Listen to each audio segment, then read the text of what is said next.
Okay, so yeah, just quickly my background. I have had a bit of a split childhood between Hawke's Bay Hill Country farming on my mum's side and growing up in Lower Hutt on my dad's side, um, and ended up doing an environmental science degree at Otago University back in, oh, I must have finished that 2011. And sort of around 2010, 2011, there was a group called Generation Zero, which was a sort of fledgling youth climate change advocacy group that many here will have, if you've been involved in the climate change space before, you'll know them well. And I got really involved with them sort of towards the end of my university, and afterwards went over to Qatar to the United Nations Convention on Climate Change in 2012, and continued to do a bit of work. Although I probably drifted off since I got home, because I ended up working for government, and there's not so much politically charged work you're allowed to do once you've got a government job. And I lasted for a couple of years before I ended up getting out of the bureaucracy and heading farming, initially just as a shepherd with my uncle. But in that time, I'd done a lot of environmental science and a lot of climate science and climate policy work, and I've sort of continued to have an interest in that right through till today. As Jess mentioned, in 2016, we're both lucky enough to travel the world exploring things of interest. Mine was actually more, it wasn't initially about regenerative farming, it was about how do we support rural communities to transition to whatever the future is going to require of them. There was the change, the impending change was obvious, to me at least, and I was interested in how we can have a healthy or a just transition perhaps, rather than a shock and crisis driven one. So that was really my motivation, and I'll just move this panel to there.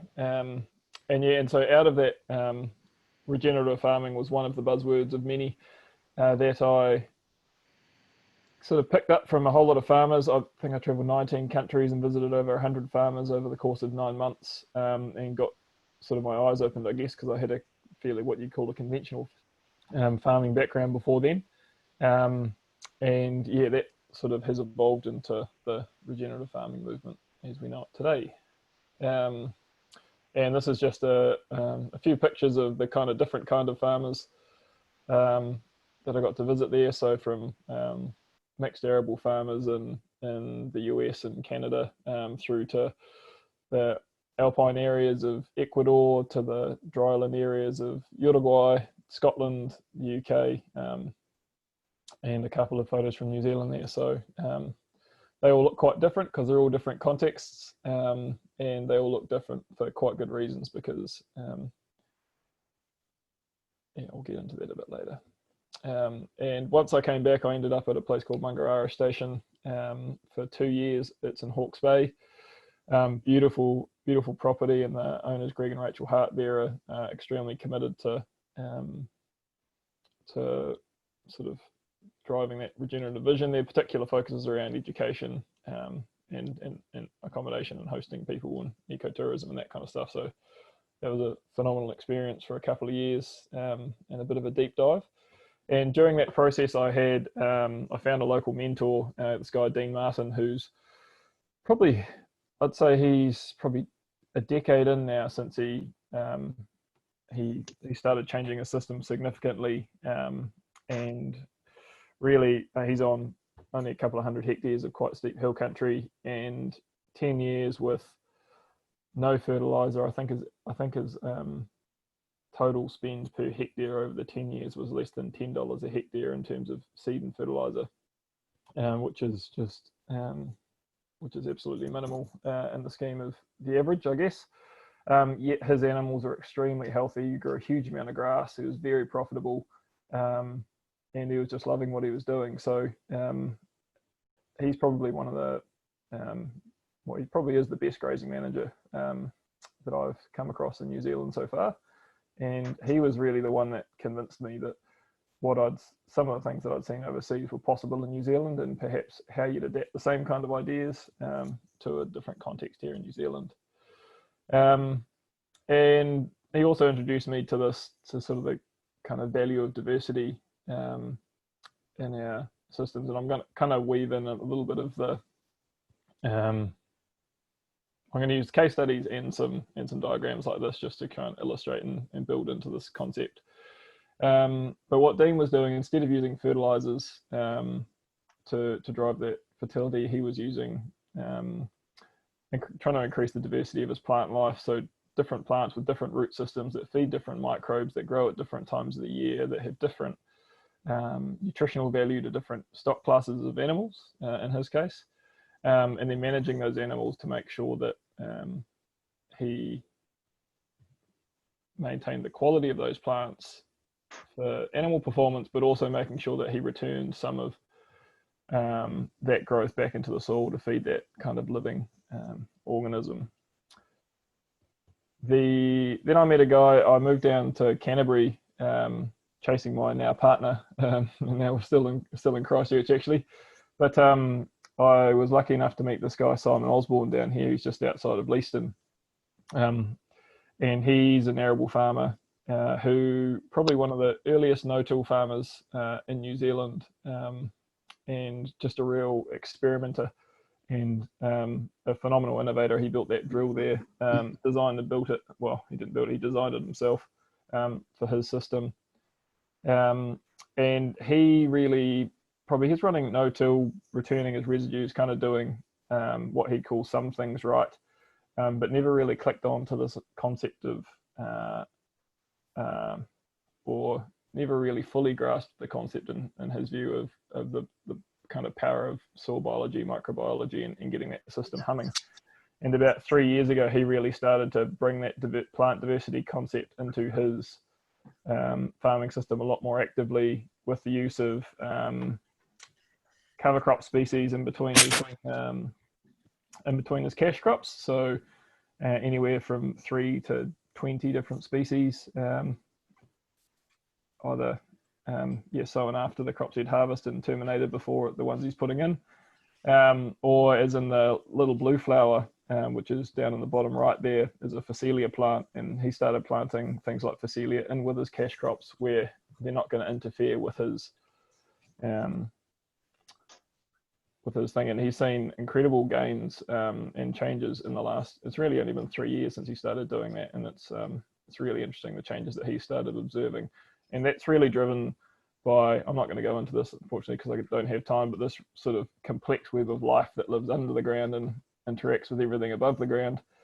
And it's really just trying to take these concepts and apply them in an agricultural system where you're in an arable system. It's extremely difficult because you're basically trying to grow monoculture crops. In a livestock system, it's actually a lot easier because you have that diversity year round. Other sort of leading innovators in New Zealand that I've been learning from, and lucky enough to know Hamish Bilski down in South Otago here, a lady called Christine Jones, who's an Australian soil ecologist, came and presented a few years ago and really changed his mind. He was a really high performing manager in one of New Zealand's biggest high country stations prior to taking on this equity partnership, which is the farm shown here. And in the last 5 years, he's just started to see some phenomenal gains. And unfortunately, I didn't have time to go into the in-depth case study of that one. But what's different here is he's really, instead of increasing, he's basically removed all his inputs, apart from a little bit of fertilizer when he's sowing his winter crops. But he's replaced that with a whole lot of time and energy managing his animals, and that's effectively the transition. There is far more intensive time and labor and energy put into management, and often far less invested in the input side of things, although that's not always the case. Some of you might have seen Peter Barrett from Lindburn Station on Country Calendar. I think it was 3 weeks ago. That's worth a watch if you haven't. He's doing some pretty interesting stuff in the Maniatoto with very little rainfall on about 9,000 hectares, I think. Really particularly focused on this multi-species cover cropping, which can be a fantastic tool, albeit it's not necessarily the best investment everywhere. and in a dairy system. So I'm just giving you some examples of different types of farming systems and what they look like. And this is Mark Anderson, South Otago. You know, it's not, you know, obviously they're having a lot of issues down there with winter cropping and mud, and erosion and nutrient loss, etc. What Mark's done is he's got a 700 cow dairy operation.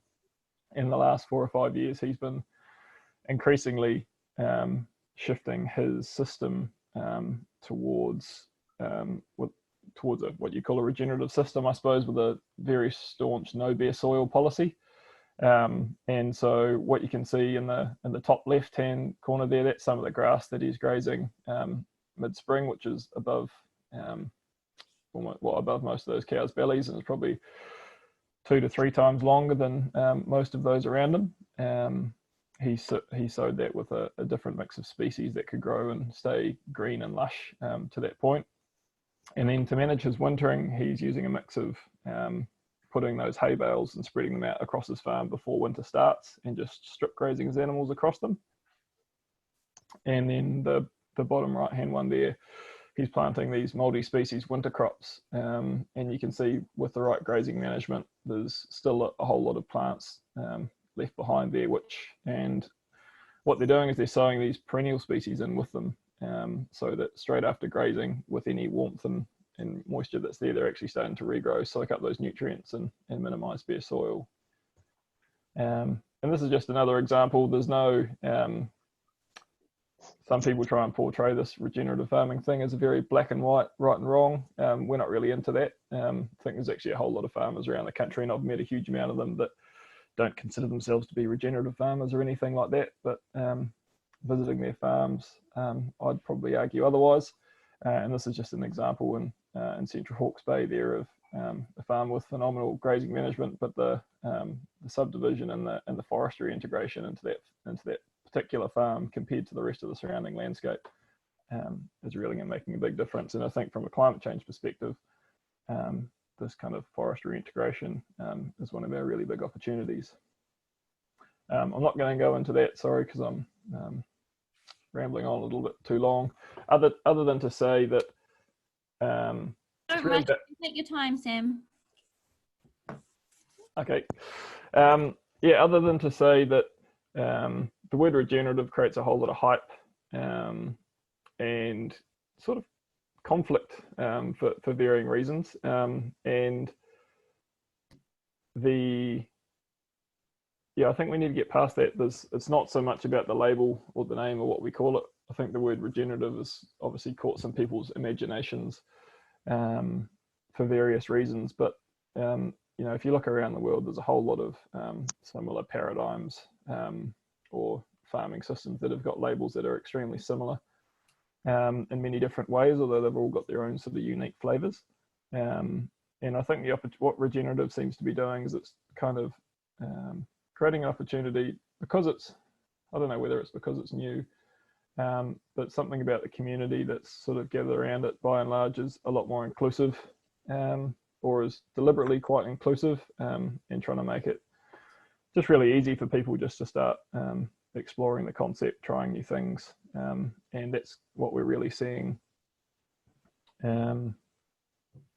certainly in New Zealand, but definitely around the world as well. And that quote down the bottom there from Lisa Heenan, who's the partner of a Australian sort of landscape scale permaculture designer, I guess you'd call them, but working mostly with big commercial farmers. At a workshop, she said, "When you know better, you do better." And I think that's a really sort of fitting phrase to hold on to, rather than looking back at what we used to do and holding any kind of judgment or whatever. It's I think it's far more healthy and exciting just to look at where we are and where we'd like to be, and that's proving to create a really positive culture in the likes of Quorum Sense, which I'm going to get to now. And so Quorum Sense is a if I skip over anything too fast, yes, just stop me. But Quorum Sense is a group that emerged from 3 farmers sitting around a whiteboard in a farm shed in about mid-2018, just outside of Christchurch here in Leaston, and they just wanted to start a group just to, well, they kind of must have discovered each other somehow, that they were all doing slightly different things to the norm.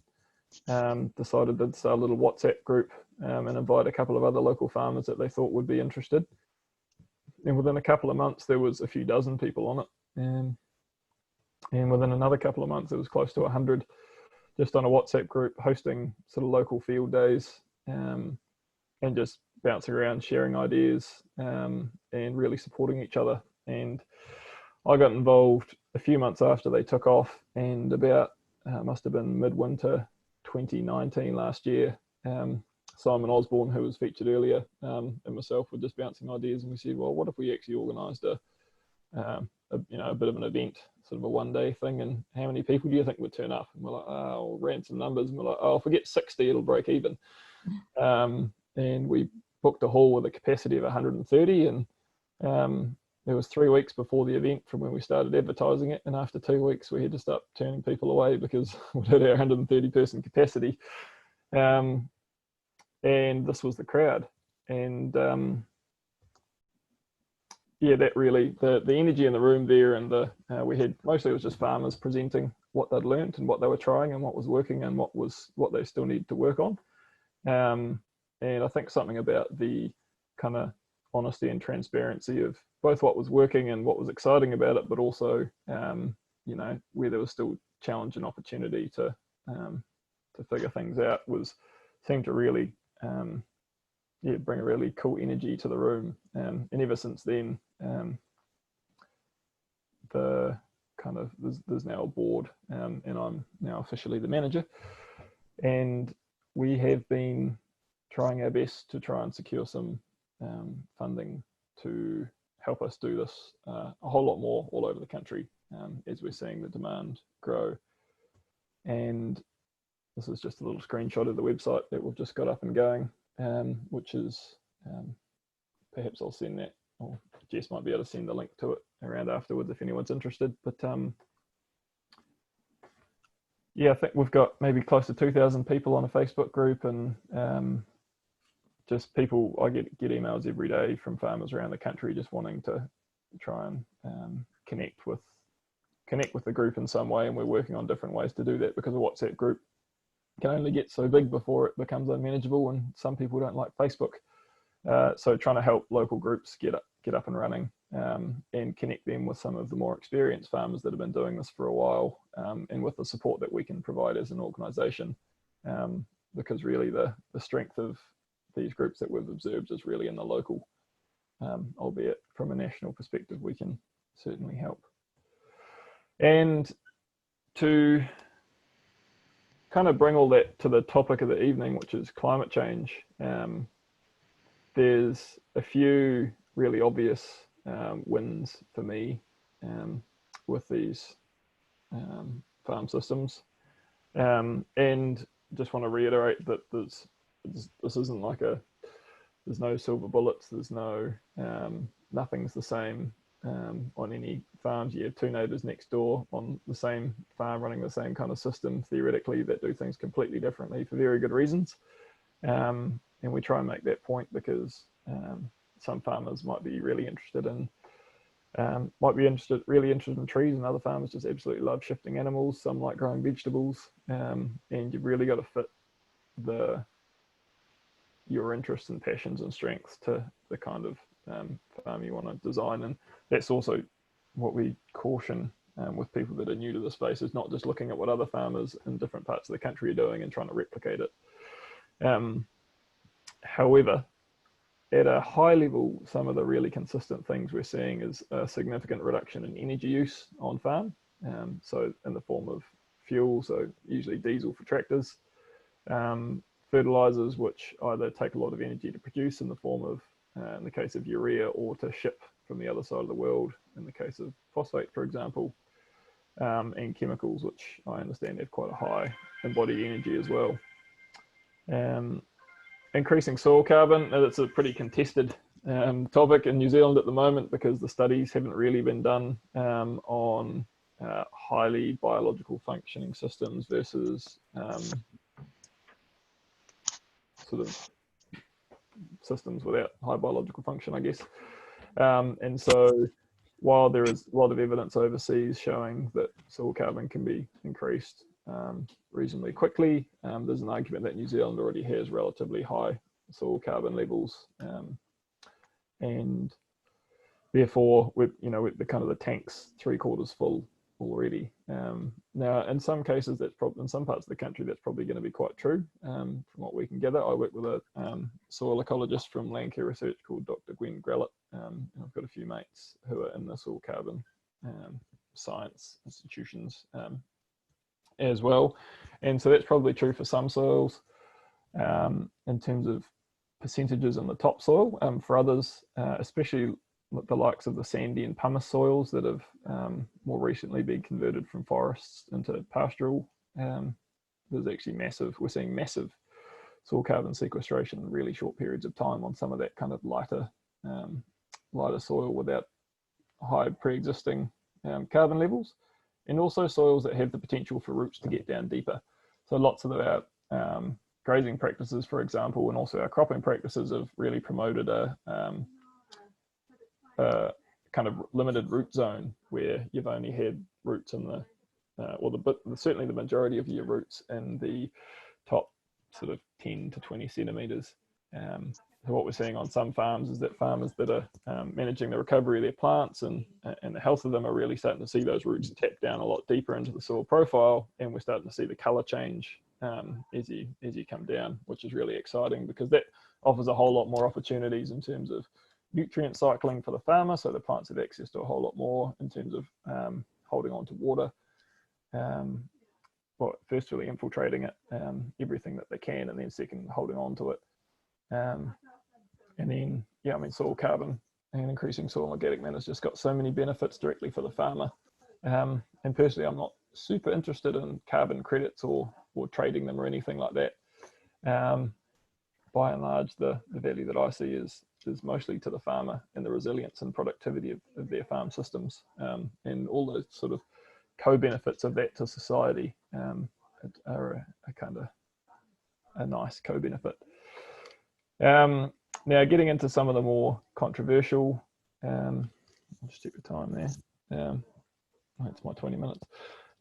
Getting into some of the more sort of maybe not controversial, but uncertain areas around nitrous oxide, for example. So that's produced when you've got soils with nitrogen in them that are, particularly when they're waterlogged, one of the processes that happens is microbes will convert that to nitrous oxide, and it'll go up into the atmosphere and act as a greenhouse gas. Now, there's quite good science around the fact that if you've got soils that aren't waterlogged and you haven't got excess nitrogen in them, then they're going to produce less nitrous oxide. I think there's possibly the opportunity in really biologically functional soils to take that concept a bit further, and for there to be even less nitrous oxide emissions than the models would currently predict. But that's still as yet untested, so I won't hang the hat on that possibility. There's also the around the methane, so that's the CH4 on that next bullet point there. We focus a lot on the production of methane, so ruminants basically burping out methane gas as they're digesting their pasture. There's some questions at the moment around if you change an animal's diet, does that, well, we know that you can change an animal's diet to reduce the amount of methane that they emit, and there's some questions around whether if we had really diverse and super healthy pastures, for example, would that change the production of methane? There's still a big question there. And another really exciting one is that we know that there's that's the microbes that produce the methane in the animal's gut. They're called methanogens. There's also these cool critters called methanotrophs, which eat methane. And we do know that you get more of those types of microbes in healthy soils where you've got healthy biology. So how much methane are they actually consuming if you've got a really healthy soil?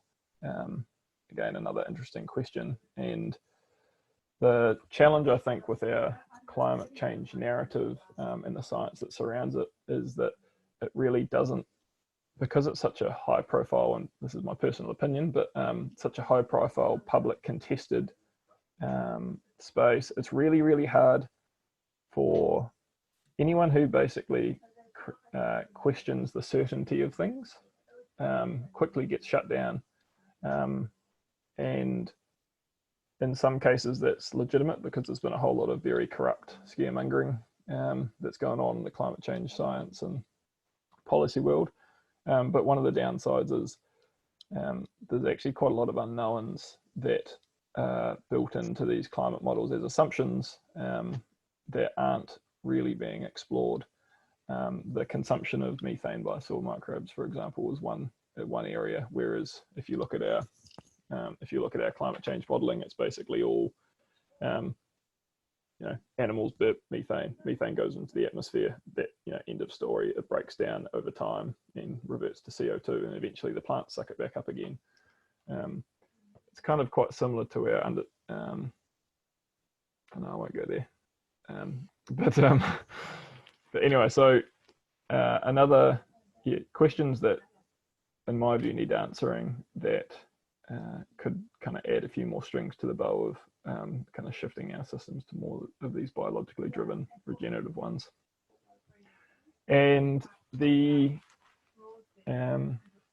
final one, which I'm probably the most excited about, is this concept of kind of agroforestry or integrated forestry systems into our farms. So at the moment, rural New Zealand's obviously got a really big backlash against monoculture pine tree planting, buying up whole farms.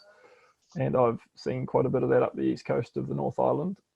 It's pretty scary, and I've talked to the farmers there, and it's they're pretty gutted. It's having a massive impact on them. And with from my perspective, I don't think that's going to be an environmental win either. I think we've got to be a whole lot more creative, and this concept of agroforestry, integrating trees into our landscapes for the carbon benefits, but also for the water benefits, the biodiversity, the shade and shelter for the animals, the moisture conservation that it supports, the additional crops that you can potentially gather from them.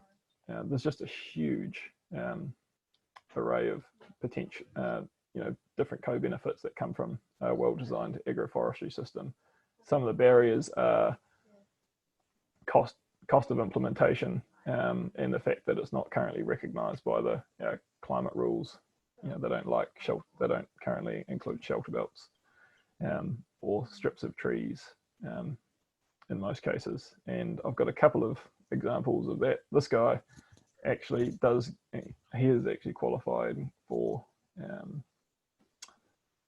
the emissions trading scheme because he plants his trees in blocks. But just what I love about this is he's got this exotic eucalypt stands, and he's got them probably about half his farm in different pockets. He's actually fenced off and planted in this with his father. But in all the areas where there's sufficient moisture, he's got this beautiful lush native understory that's come up all by itself. And their intention for this, because the eucalypt is a relatively high value hardwood, they're just going to selectively harvest that over what basically, I suppose that the idea is that they'll selectively harvest it forever. So they'll just have a little dozer in there just dragging trees out. And so at harvest, the understory will only be modestly damaged. And you get this beautiful win-win. And that middle photo is just showing the fungal activity down in the litter there, which is a really great sign of like a really healthy soil ecosystem there. And another idea, just to finish up, this was what we came across in Uruguay when I was over there. These farmers planting kind of really dense strips of trees facing north-south to maximize how much light they would get in, and grazing the pasture in between them. And what they actually found is with this system, because of all those co-benefits from the trees in terms of shade and shelter and moisture conservation, they're actually growing more grass system than they were without the trees. And then they get the harvest of the trees, and the lamb survival was actually a whole lot better as well. So a bit of creativity and a bit of support in this case from the universities helped them out a lot with getting this idea off the ground. and they certainly had pretty big plans to massively expand that. So yeah, that's me, and would love to take any questions. I'm sorry that was a extremely rapid run through of too much information in my head. Thank you, Sam. That was brilliant. That was a brilliant presentation, and I wonder. I have some questions. I'm just wondering whether it would be worth going through. I'm not sure. I'll maybe just take a show of hands. If people would appreciate Sam going through a little bit more detail on, perhaps just one case study, either a sheep and beef or a dairy example of actually what changes happened on farm, or whether people feel, that they're comfortable enough with their understanding of what regenerative agriculture or what that transition might look like. Would people appreciate a little bit more detail about that? Or if people feel comfortable, we can go into other questions. Raise your hand if you'd like a little bit more detail about what happened. Okay, I'll just check the other screen. Okay. Sam, would you be able to do that? Would you just be able to pick maybe one of your case studies and just talk us through a little bit about the transition that might have happened on that farm and maybe some of the results that they were starting to see? Yep, sure. Trying to think what the most relevant one for Nelson Tasman would be. Perhaps Dean Martin in Hawke's Bay, because Hawke's Bay is probably the more similar climate. So maybe I wonder if I quickly go back to photos I had of him. Here we go. Now, the Steve Wynne Harris farm looked particularly interesting with all the trees around. Yeah. Oh, what's going on there? Oh, sorry. Close your eyes. There we go. That had so many trees. Yeah. So Steve Wynne Harris, he'd consider himself a conventional farmer. I don't think he would mind me saying that. But this is where I think it kind of comes back to the conversation around like the issue, I guess the issue with labels. So Steve doesn't really necessarily like the term regenerative because it implies that farming to date hasn't been has been degenerative, I guess, and that's perhaps one of the common problems with the term. But it's actually a really good question, Molly, because the kind of grazing practices that Dean, and I'll talk through them shortly here, has been applying are not that different from what Steve's been doing on his place. He's got a beautifully subdivided farm so that he can really closely manage his animals, and basically his pasture management and his stockmanship is phenomenal, and he gets his animals off at the right time when he's running out of feed, and he's got enough animals on when he needs them to keep the quality in the grass. And with that subdivision that Steve's done, he's seen a whole lot of opportunities to incorporate trees, and along his laneways and between his paddocks. And if they're running north-south, he can plant evergreens because they're not shading out too much. And if they're running east-west, he'll plant deciduous trees that lose their leaves in winter so they're not shading out too much pasture. Just really basic but really clever stuff. Dean here, so Dean took over from management of this, I think it's 250 hectares he's got. It's quite steep, like what we're looking at, that hillside there on the bottom left. Most of his farm looks like that, or something equivalent to that. So it's not flat, easy country by any means. And I think he told me that his father had sort of buttoned off the higher analysis superphosphate fertilizers prior to Dean taking over, and was using what they call dicalcic, which is has a lot of lime in it. But basically when Dean took over, didn't have a lot of money, basically didn't have any money. He's probably one of the tightest farmers I've ever met. And he was going around grazing these dairy heifers here, and every year he'd have I can't remember if it was 120 or 200, and they would cruise around the farm, and he'd have them and then his 700 ewes. And the first couple of years he kept on running out of grass every summer. It'd be great in spring and the quality would be good and everything would be growing well. But then he'd be on a 30 to 40 day rotation, and he'd run out of grass because it would get hot and dry and it wouldn't rain for 2 months and the grass wouldn't grow. One year he decided to double the length of that rotation to 60 days, still without the fertilizer, but that was mostly because he couldn't afford it. And what he noticed was when he let his grass grow a bit longer and he had this relatively a big enough herd of animals that he could closely graze, the pasture managed to hold its quality and continue to grow a lot longer into those hot, dry summers. And that kind of twigged his brain into to getting curious about the concept. And then he basically went and did what a lot of the pioneering regenerative farmers have done and kind of traveled the world via YouTube, learning from a whole lot of different people that he stumbled across around the world, and sort of became self-taught about how to manage animals to work to promote a really healthy soil ecology and nutrient cycling.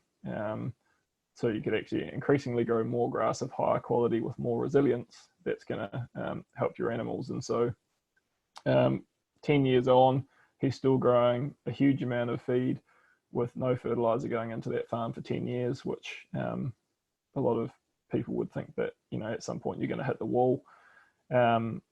His animals are extremely healthy. He doesn't suffer from some of the common diseases, such as facial eczema, that other people, like literally neighbors of him 3 or 4 years ago, got really, really hard hit with facial eczema and lost a lot of sheep.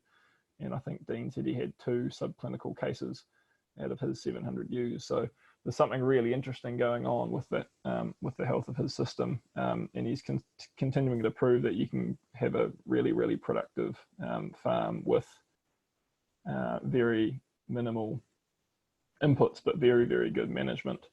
The main expense that Dean brings into that farm is this multi-species seed, which you can, it's not the best crop on the right hand side there, but he does try and introduce higher fertility grasses and legumes and herbs when he can, which, because, on the theory that helps the soil microbes, but also helps the animals in terms of the diversity of that diet. So that's he's very profitable on the scale of local farmers. However, it really is that kind of art of grazing management which makes all the difference, in really, really good decision making. And that's where there's nothing, well, I guess when you put it that way, sometimes it can sound a bit boring compared to what people were hoping for with, big flash cover crops with sunflowers and all that kind of stuff running through them. And he does have that, but really it comes down to just really basic good management, founded on an understanding of how that soil plant animal relationship works, and can work naturally. How's that, Jess? Okay. Yep, that was great. Thank you. I'll just, if people want to, it might be easier if you can add your question into the chat, just so we can go through them first. So Peter has just put in a comment about how we are talking about animal agriculture in terms of food production and climate change. And this is obviously one of the big debates that is going on in the climate change space is around the role of animals and meat and milk production versus other sources of protein. So would you have something to say about that, or is there some response sort of within the regenerative farming movement around that? Yeah, cool. That's have debate a lot. I guess I suppose where we're at is the numbers around the numbers that have been put up around the role of animal agriculture in driving climate change, in my view, haven't been the whole picture. They've looked a lot at what's being produced, particularly in terms of methane emissions, and in other contexts in other countries with different systems, there's been a lot of energy in transporting corn and soy, for example, to feedlots and stuff like that, which we mostly don't have here. And I guess there's two elements to that. One is the behavior of methane in the atmosphere being different to long-lived gases like carbon dioxide and nitrous oxide. So I'm just trying to think of the best analogy, but basically methane works like if you've got a certain amount of water running into a bath and a certain amount of water running out. If you keep those things the same, then the water level is always going to stay the same level, and therefore you've kind of got the same heating effect from a climate change perspective. Whereas with things like nitrous oxide or carbon dioxide, which is the main one, there's no hole in the bath. It's more or less just a plug, and everything you put in just increases that warming effect more and more and more.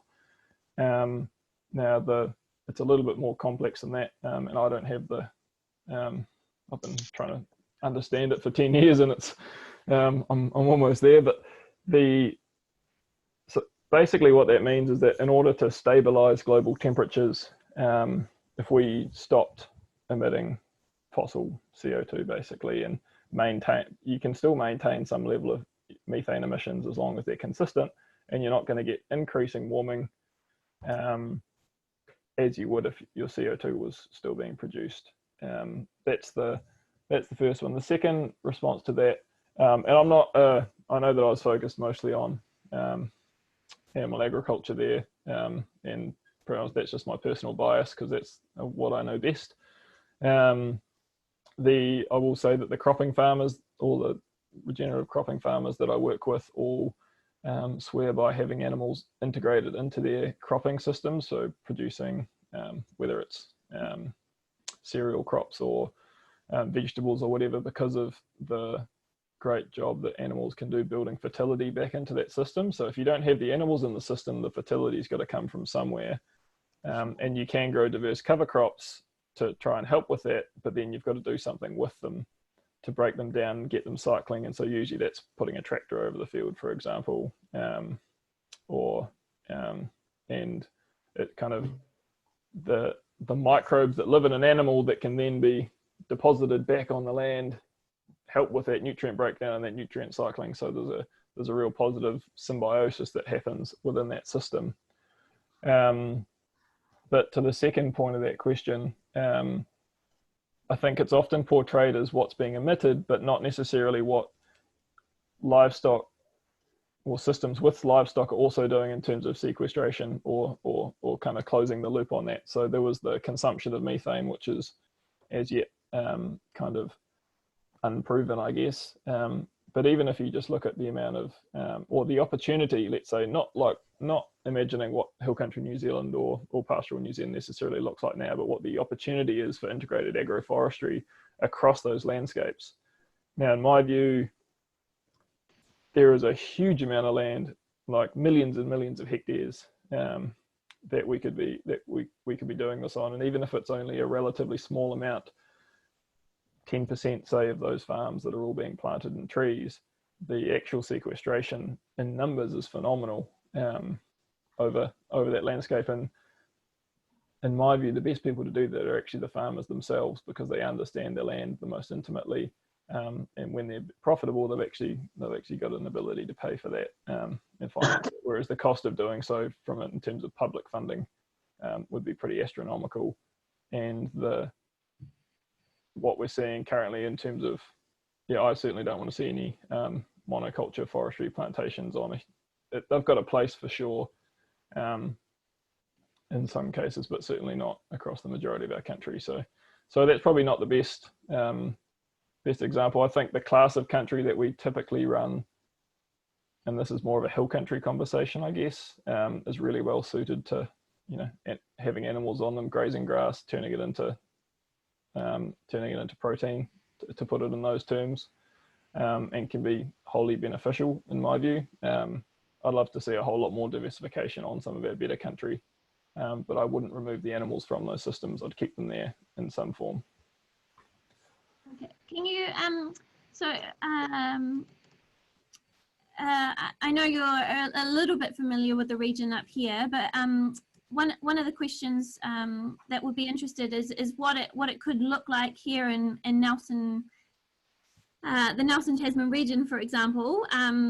But what would be, maybe more specifically, one of the questions that's come through, what are the barriers for farmers? So if we're looking to work with farmers here in the Nelson Tasman region, which is a mix of pastoral and horticulture, what would be some of the barriers that would be up against some farmers making that transition? Cool, one of my favourite questions.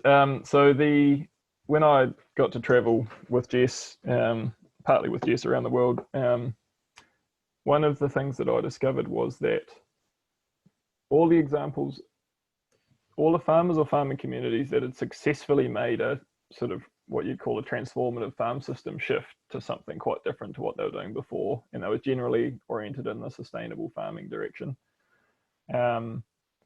all had a community of people that believed in what they were doing, that supported them through it. There were some examples where people tried to go it alone and failed. There were people that, well, there were numerous examples of that, or where governments tried to drive things, or, you know, that top-down approach just really, like, I mean, you look at Europe, it's still a mess in many ways, despite decades of top-down drivers for these supposed goals. Whereas whether it's a community of farmers, or whether it's your neighbours, or a community that's spread across the country like quorum sensors, or whether it's your family or your friends, having that bunch of people that just believe in what you're trying to do was by far and away the biggest driver of successful change. Now, I think from thinking about, you know, farmers at the moment, they're already under a fair amount of pressure from a whole lot of directions. I don't think the pressure to change necessarily is the barrier.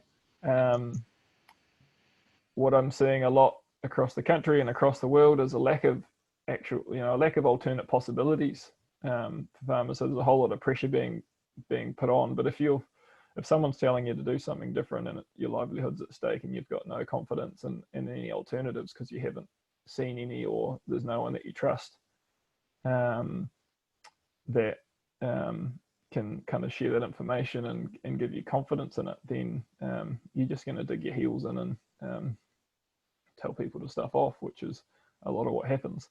Now, so I suppose what quorum sense is trying to do basically is what we're doing is we're finding farmers in communities across the country that have already connected, that have reached out, that have been trying things themselves, that have the respect of their own communities, or are connected with them.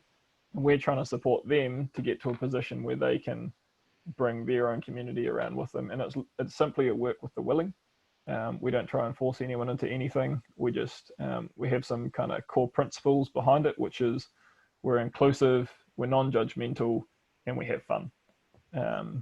And there's a real kind of encouragement for people to be curious, to be experimental, to bounce ideas.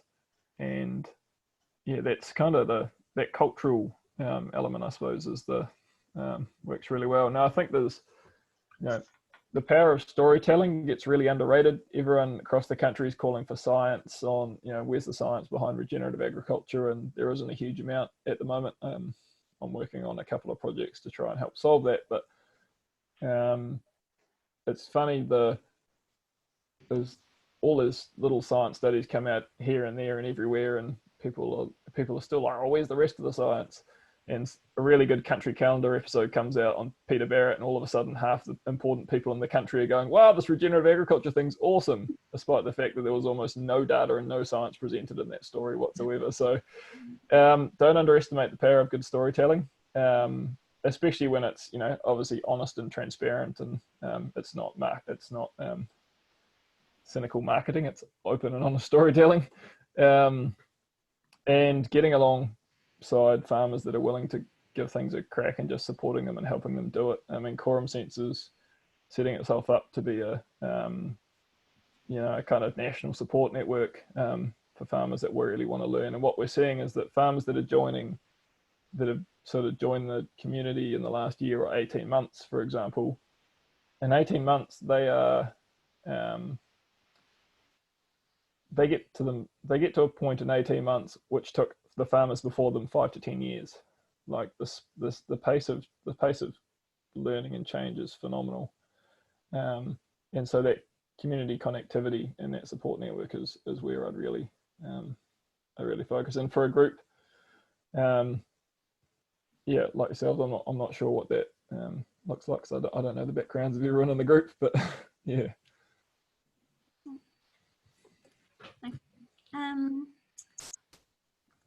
I'm just thinking there's a couple more questions, but perhaps they are things that I might be able to follow up with Sam afterwards. If there's anything else, I'll save that so we can answer any further ones. Is there any kind of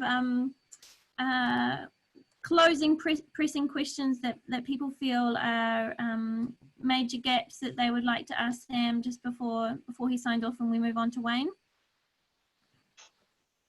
Just got, well, I just spotted a couple of questions in the chat. Yep. If there's not anyone else that wants to jump in, but they're quite good ones. Okay, go for it. Can agriculture feed the world? Can regenerative agriculture feed the world?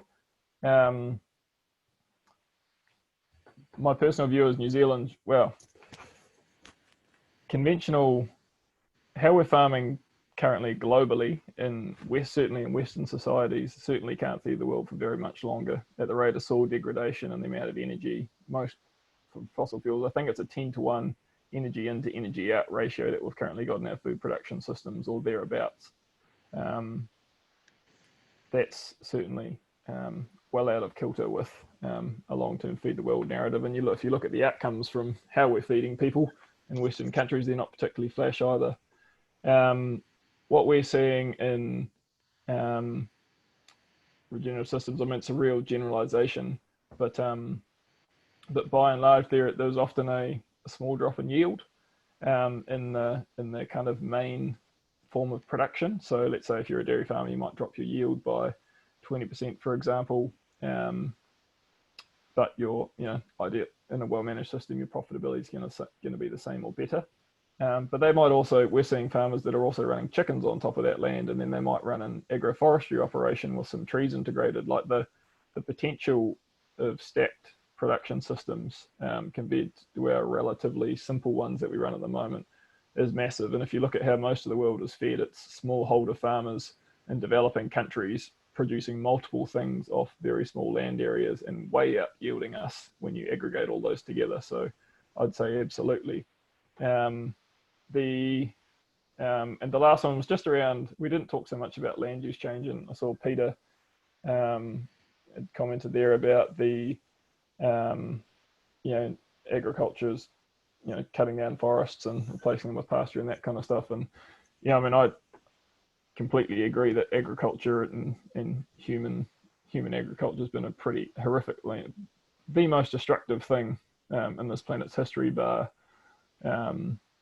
perhaps the asteroid that wiped out the dinosaurs, and that's nothing to be proud of. I guess if you look at the New Zealand landscape, it evolved without mammals. There's currently 5 million mammals, and apparently our target is to feed 50 million people off this country. And I absolutely believe that restoring our native ecosystems and having food producing ecosystems woven into them is completely possible and quite awesome in its potential. So I'm absolutely for a huge amount of native ecosystem restoration woven through our farms, but not at the expense of them. And yeah. Cool. Oh, just got one new message. Oh yes.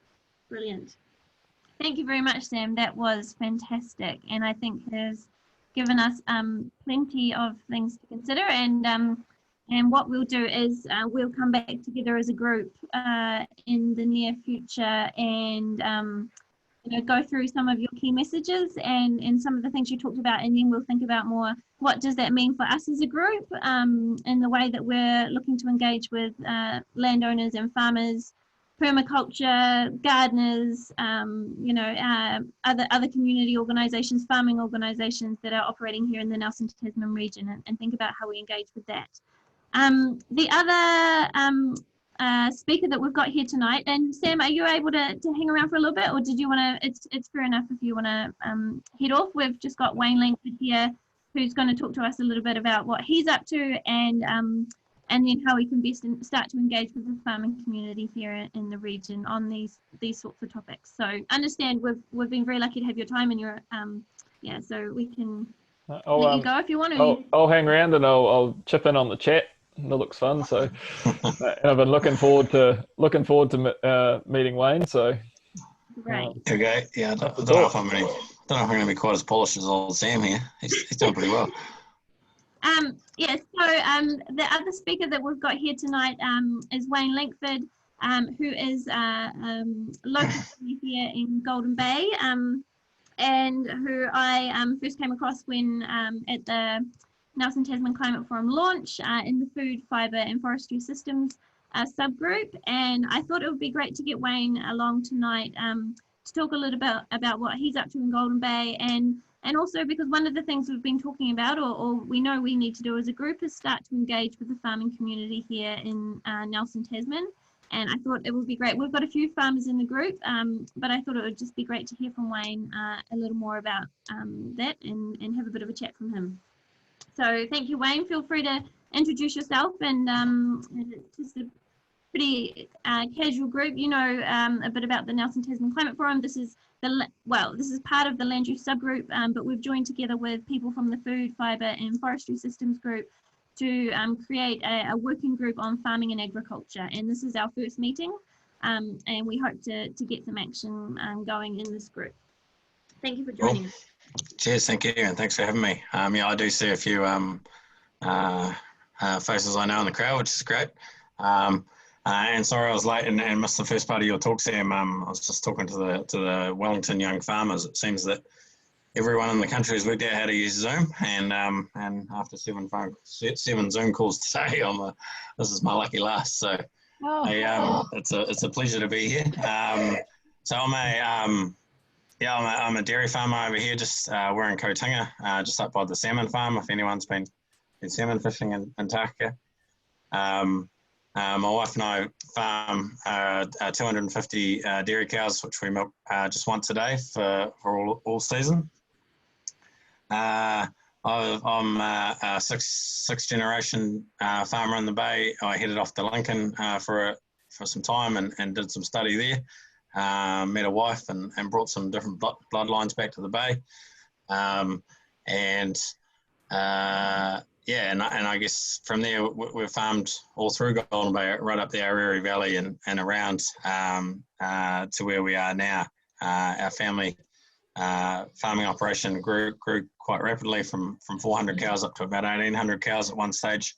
And my wife Tyler and I were the family gypsies who I guess every 2 years jumped onto a different property and had to go out doing them up, and then before moving on to the next lease property or buying a property or anything like that. So 5 years ago we brought our farm, and I guess I'll touch on that story in just a minute. But I'm also the Golden Bay Federated Farmers president. I sit on the National Dairy Executive, and if I've got my counting right, in another month's time I should be the National Dairy Chairman for New Zealand for Federated Farmers. So hopefully if I can get some votes, I should get there, which is all good, which I'm really looking forward to. I guess another big part of my story is 3 years ago I found myself in a pretty dark, horrible place. suffering from some pretty bad depression, spending half my life in bed and not being much fun to anyone else around. We decided, oh sorry, not we, but I guess I decided I had to do something to get myself out of that situation, and I guess I set myself a challenge to do something every day for 365 days to say that I'd lived for that day.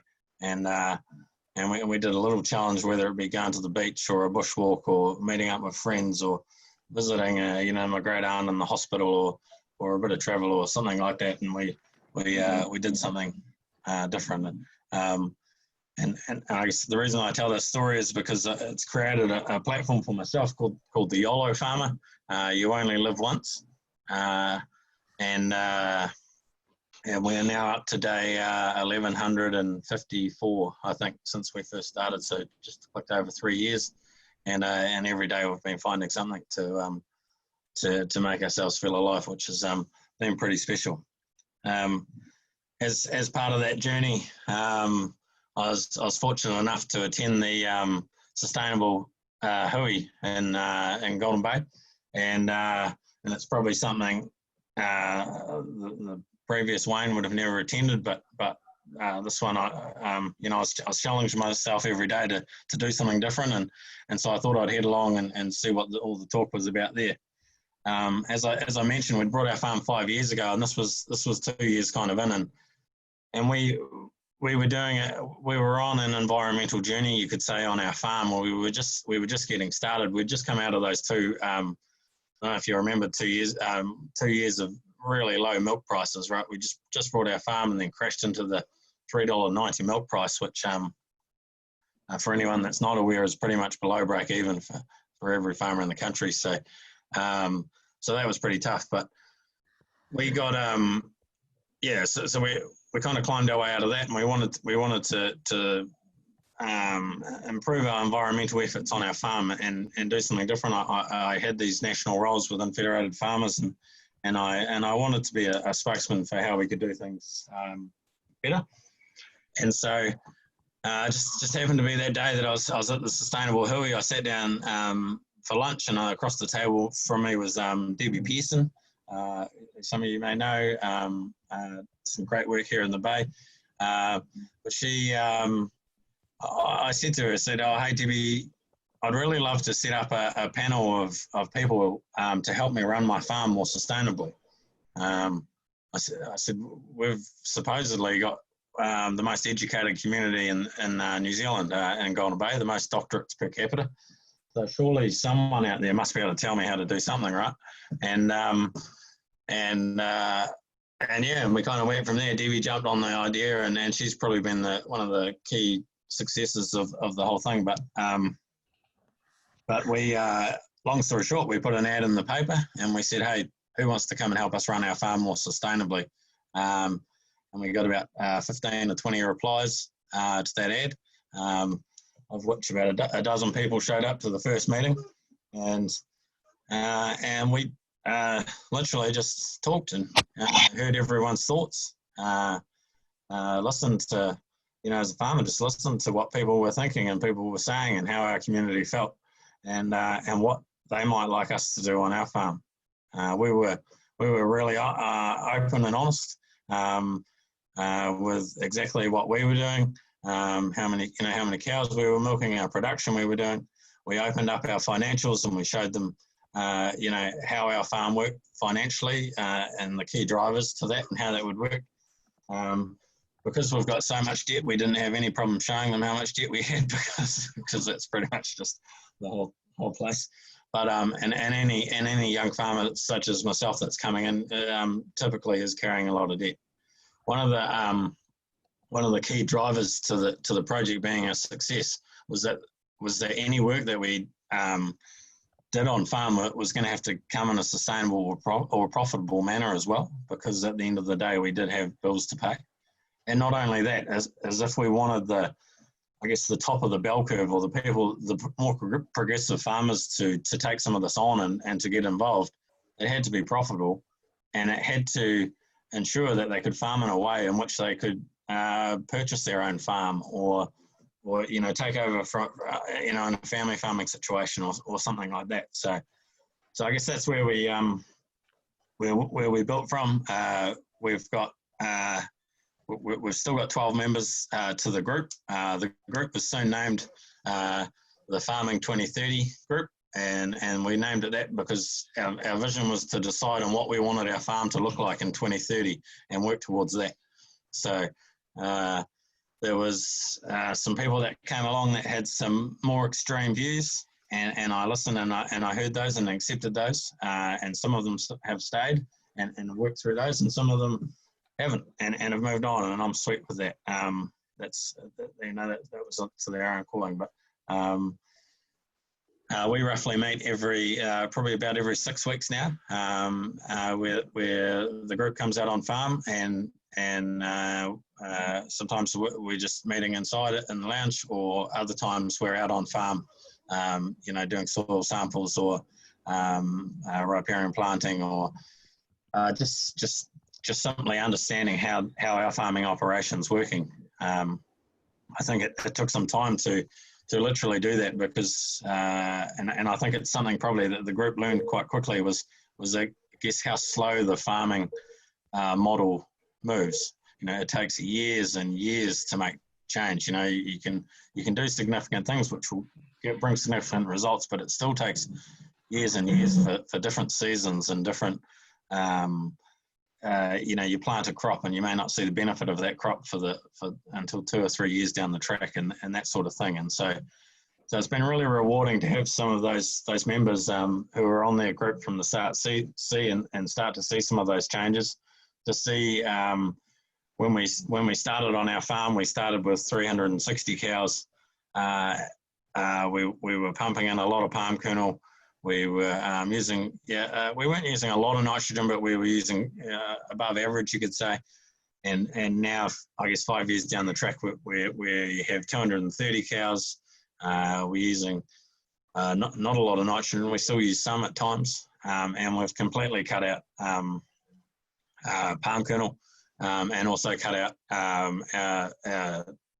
terribly kind of damaging winter cropping program that we were doing, which was leading to a lot of kind of sediment runoff and that sort of thing. So our group is, I guess, one of the best things, and I think Sam touched on it there. When you have the group and you've got that community of support wrapped around you, and you can tease ideas out and make decisions with them. I should probably state too that none of the group that showed up were farmers at all.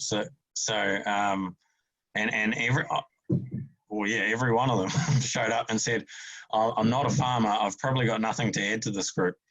And yet every single one of them has added something really special and unique, and just fantastic, whether it be they know about trees, or they know about water, or they know, permaculture, or, one classic example, and that's, I guess it's been a little pet project of mine, but we're in the process of creating a heritage orchard. We got a whole lot of rootstock, and we've travelled around the local community, and we've picked cuttings off all of the the old trees from all the farms, which are slowly but surely disappearing from around the farms, but they've all been there for 50 or 100 years or so. And the big old apples, and the big plum trees, which could, the plum trees actually could feed the whole road, not just a couple of houses. And so we've begun the process of grafting those. They've grafted on, and we're planting them just as we speak, actually. So that was a little pet project, but something kind of cool, and I guess an example of a project that never would have happened without a bit of a support. And what's cool is that we've got 12 members of the group, and everyone picks 1 or 2 projects, and all of a sudden you have 12 to 20 odd projects happening on your farm, which would have pretty much never happened otherwise, right? And I don't have to worry about it. What I have to do is be open and honest, and also sit back and allow people to come on my farm, and not I guess, it's a terrible, well, it was a terribly scary thing to let anyone walk over your farm and in the world of social media and cameras and whatnot, and what they could take, and what on earth were they going to say about me and that sort of thing. In fact, it's now quite rewarding to be able to open up the gates and be like, yeah, have come and do what you want, and understand what we're doing, and build that trust and respect between the two parties. I can't emphasize enough. I guess the first day that I saw a group of the four ladies off the group that were out there soil testing on their own, while I drove off to town and didn't even worry about it, was pretty incredible in the scheme of things, compared to the world that we'd lived in, where it was so urban versus rural, or in Golden Bay, farmer versus hippie, or whatever type thing, so pretty rewarding to see that happen. I guess I don't know where we go from there. A couple of other cool things, like I say, there's a group of ladies drawing up a permaculture plan. We've started a pretty massive riparian planting scheme, and this is a lot of our waterways and whatnot are fenced already, but this is planting up the smaller streams, and again, the ones that we kind of don't legally have to do or whatnot, but we really want to do because we can see the difference it would make. It was actually one of the biggest lessons I'd learned. Again, having council come out on the farm and working, with the team from council to say, hey, this is the problems that we're working with. How can we work together to fix them? And Trevor James lifting up, the look in Trevor James's eyes when he lifts up a rock and he sees all the life going on underneath it. It's pretty exciting. You've almost got to experience it for yourself to understand. But I've driven past that creek 1,000 times and never even realised. And yet here Trevor is, finding these little, it wasn't gold, but it was gold to him underneath these rocks, which was pretty cool. So, I don't know. I'm not sure more. That's kind of what we've been up to. We've been running for what are we, 2 years in now? Yeah, just in 2 years. And interesting hearing Sam talk about Peter Barrett's seed mix that was on Country Calendar. Just in the last 2 months, we've just planted down 10% of our farm with that seed mix, just giving that a go. One thing the group's done is has said, are you worried about it failing, or you're worried about this? And I said, I've planted turnip crops in the past that have failed. I've planted maize crops that have failed. Failure happens, but you learn from it. And so while we can't afford for the whole farm to be a failure, if I do something and it doesn't quite grow, what we thought, then we'll give something else a go. But in the meantime, the upside to that is we might just learn something pretty cool and change what we're doing. So yeah. So Jess, I don't know what else you'd like me to add there. That's great. That's provided wonderful context, and we've got some questions coming in. So one of the questions is, what's the sort of what's the reaction you're getting from other farmers, either in Golden Bay or others around the Nelson Tasman region, perhaps other Federated Farmers members, and how are you starting to tell that story of what's happening on your farm and try to inspire others to think about what they're doing on their farm as well? Yeah, no, cool, good question. So I wouldn't. While I'm really interested in seeing big change and learning a lot about it, it's not like I've also got interests in other areas, right? And my kids take up a lot of time and that sort of thing. So, so there are some other farmers doing some great jobs as well, and they're certainly sharing the love around. And there's a lot of farmers now asking. Well, I'll tell you what else is going on. Actually, there's a lot of there's a massive generational change of farmers happening in Golden Bay at the moment, and this is by no means putting down the older generation and what they've done, because they've done some great work. it's this generation of 35 to kind of 45-year-olds coming through now that are simply saying to themselves, hey, we're going to be doing this for the next 20 odd years, and what does our legacy want to be at the end of it? And they're really thinking about what they're doing and what they're going to be handing on to their kids potentially, or just how they're doing it and what they want that to look like. And if you can imagine how much the world's changed in the last 20 years, I mean, look how much the world's changed in the last 6 weeks. But, you know, like, you know, that's some pretty big decisions. So we're seeing a lot of questions being asked and just the openness to try a few new things. Sam's group, Quorum Sense, their ability to put it out there on social media and have that that form of learning is huge, because anyone can touch it whenever they want. But I love to tell the story that, you know, I do cop a bit of a pasting, I guess, from some of my local farmers about what I'm doing and why I'm letting all these grannies on my farm and blah, blah, blah. And I'll say, oh, you know, it's all just rubbish, isn't it? And I was like, oh, is it? And it's like, and they're always asking, oh, yeah, but does any of it work? You know, because any farmer will know they don't want to be missing out, right? And we can all run our farms in different ways. And so, you know, they're all open to kind of trying new things. And so they're always saying, you know, oh, you're crazy, Wayne. But on the other hand, is any of it working? And we kind of go from there. So I kind of like that. Yeah.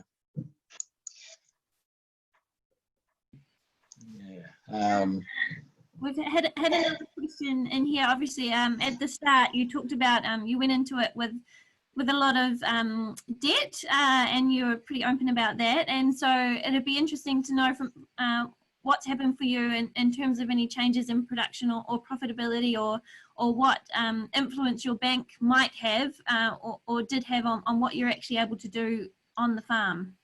Yeah, so that's a good question too. Quite honestly, obviously the banks are quite often slandered a bit, saying that, you know, they're forcing farmers into making decisions and blah blah blah, and I hear that. You know, you see that every now and then, but not very often. You know, I put myself in. You know, I brought the farm. I put the debt on myself. I didn't. It was no bank manager held a gun to my head, I can assure you that. So, and to be fair, like I was saying before, if regenerative agriculture, for example, is going to be successful, it needs to be profitable. It has to be, and not small. It's got to be in the top 25%. Otherwise, you just won't get buying, because why would you have a person that doesn't believe in it do it? If you know, he's going to take 10 steps back to do it, you know, it just doesn't stack up, I guess. So, so in terms of our results, unfortunately, we've just gone through a drought, and then this year wasn't a whole lot better for us. So it's been a bit hard to gauge. We are doing all right. We are in the top 25% in terms of what we're doing, but in saying that, we're not. You know, kind of fully into the regenerative mode yet or anything like that. So, so we've got a long way to go into that space before we could say, hey, this is more profitable than the other. Another point kind of Sam made there too is around data, and it's farmers are constantly looking at data. We constantly share information because unlike a lot of other businesses in town and that sort of thing, we're not competing with each other. We're quite often working together. So, for example, Dairy NZ, our levy body, they run a discussion group every month, and farmers openly share what they're doing and how they're doing it. That's really common.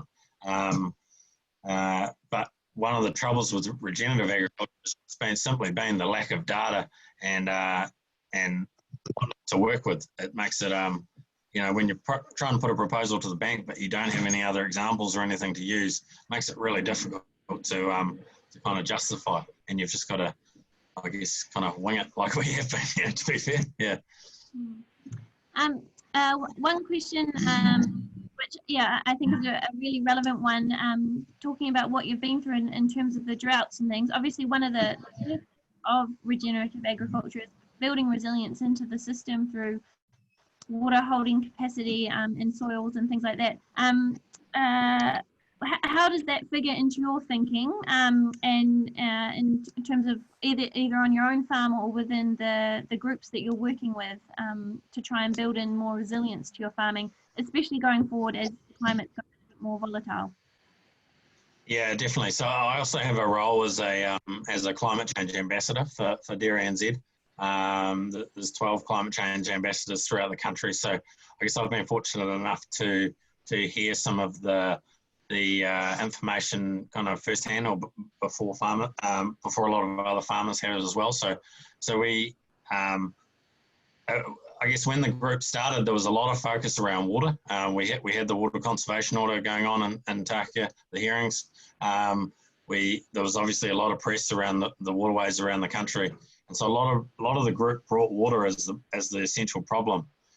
My focus actually was more around emissions, and I thought we could do more in that space, because Golden Bay's got some pretty exceptional water quality. We've got a little bit of work to do in a few areas, but water's not our issue. Managing our greenhouse gases is, I think. So, we've changed our cropping system. We use lucerne now over the summer months, which grows pretty well through the summer. It's what do you call it? A pure sword? What do you call it? Sam? Straight. So we will be mixing it up in years to come with other varieties as well, rather than it just being straight lucerne. But again, I should say we're a non-irrigated property, so we're not using. We don't have irrigation to get us through. So our focus is on building some resilient species that'll get us through the summer, as our focus. I think that, One other question. It would be great to hear from you, being a local and understanding, something about what the climate forum's about. So, as a group, a lot of us aren't farmers, but we're looking to work with the farming community and hope to engage and perhaps identify where there are some pilots or examples of what could be possible for the region, and also look to engage with other farming organisations and perhaps support what else is going on there. Do you have any suggestions for us as the Climate Forum and the Land Use Group or the Food Fibre Systems Group to think about how we could be working and engaging with the farming community? Yeah, I do. So obviously there's some guys along my line, Sam's lines. I see there's a few others on the call that have been kind of thinking along that track. That's all really good. But to be fair, we've got to show a little bit of respect to what's been going on to the other farmers. For us to just simply go out there and start preaching, our views is one thing. These guys have been putting their hearts and souls into it for 40 or 50 or 60 years, and for us to come out there with a flippant, fly by the wall comment, is pretty tough. So we've got to be really careful around how we message that. If you care about their farm, then also care about them, because they are part of their farm. Yep. So make a friend with the farmer first, and then you'll make a friend with his farm, I believe. I know Jenny. When Jenny was at my place, we talked about this, but farmers, they'll be the superheroes of the climate change.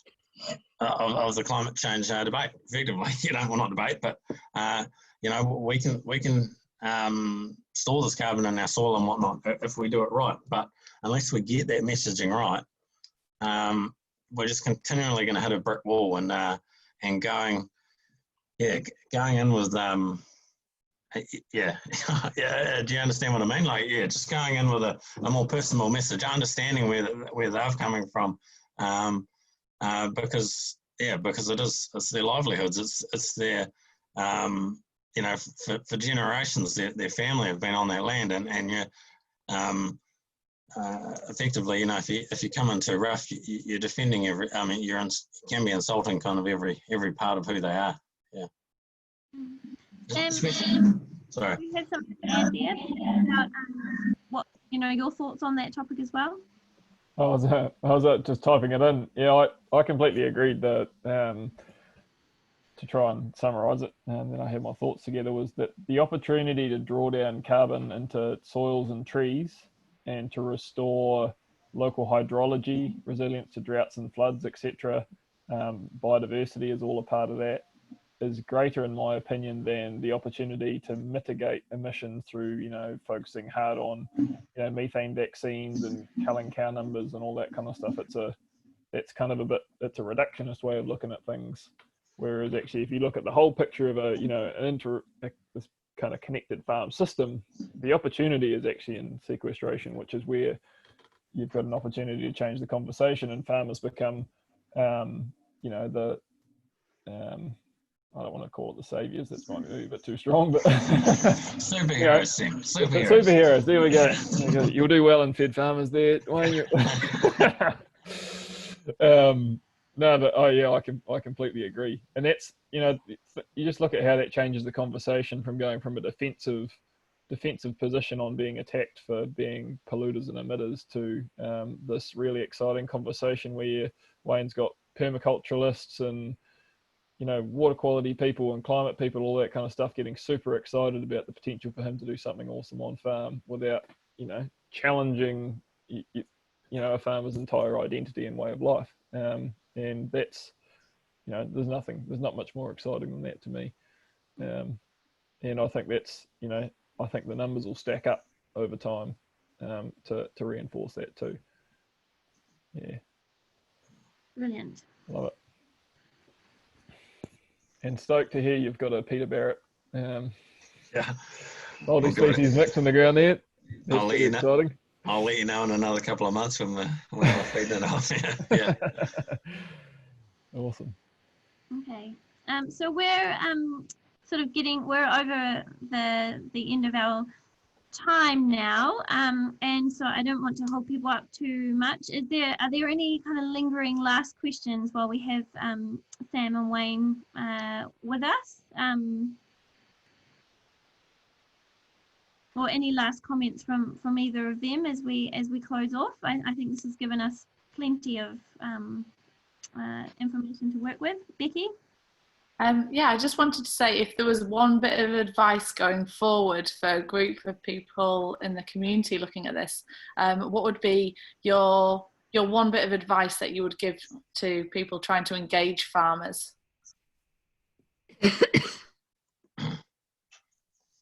Yeah, I would say listen first and then talk second. Yeah, would be mine. Yeah. So just and I just know, because I see it so many times. Just farmers get their back up, and if people just listen first and then talk, because if the farmer gets his back up, the whole thing stops, the whole conversation stops, and the whole our ability to make change stops. So yeah, it'd be listen first and then talk second for me. Yeah, I don't know if I've got much. I think it's bang on the nail.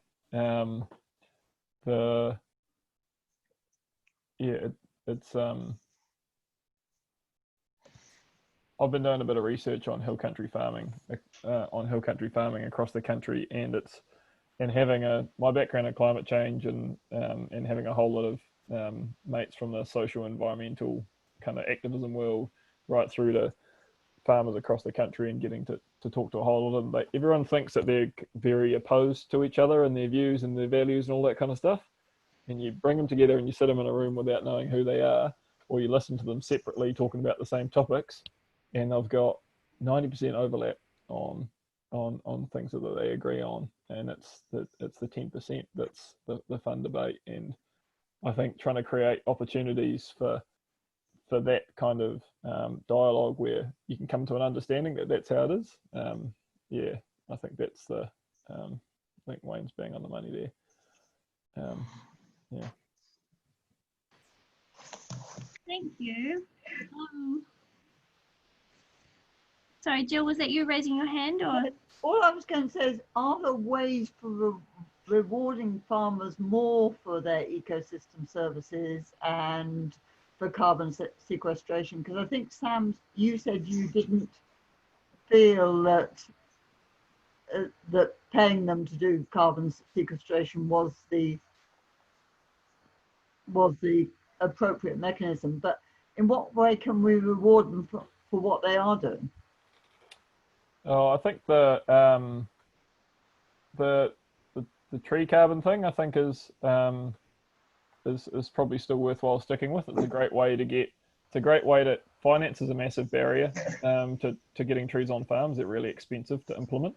So actually having that kind of short-term revenue stream coming from the carbon credits while they're growing is actually a extremely useful, and they're really easy to measure because they're sticking up out of the ground, they're not in the ground.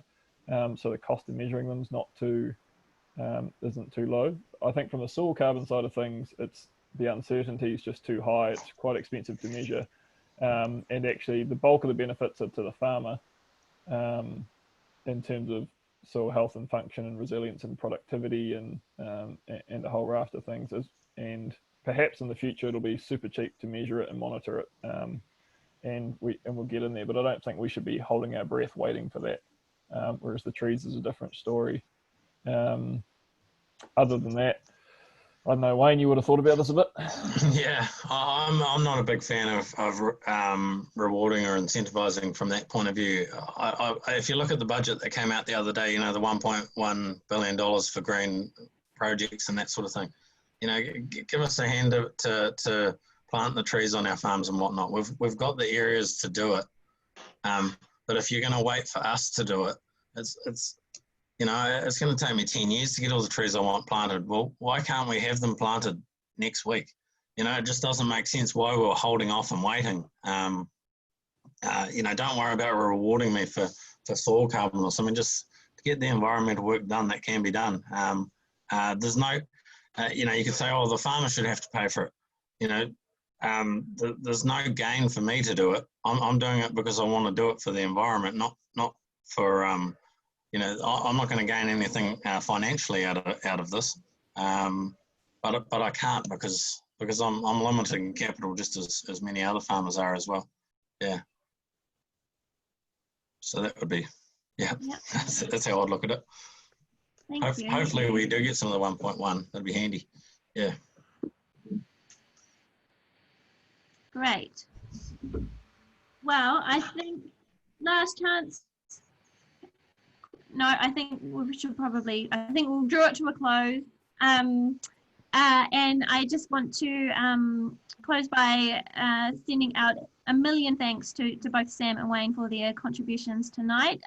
When I met both of these people in the first time, they came across as deep thinkers and great communicators. And I think that's really being shown tonight. And I think it's been a brilliant mix as well, having both of you here for us to hear from you. And I also thank everybody for tuning up. This is definitely the biggest land use group we've had so far. And I hope that this can sort of be the start of some momentum, and that we come back together and have some really fruitful conversations about what this means for us and what we can do next. So yeah, many thanks to all of you, and I love being part of this group, and I know a lot of you do as well. That's why we keep having these conversations.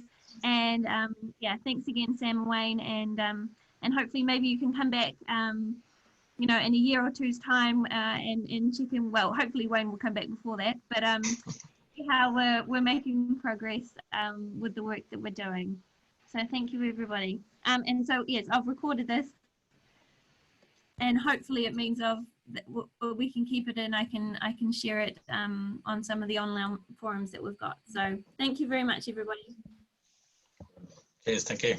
Thank you. See you guys. Thanks.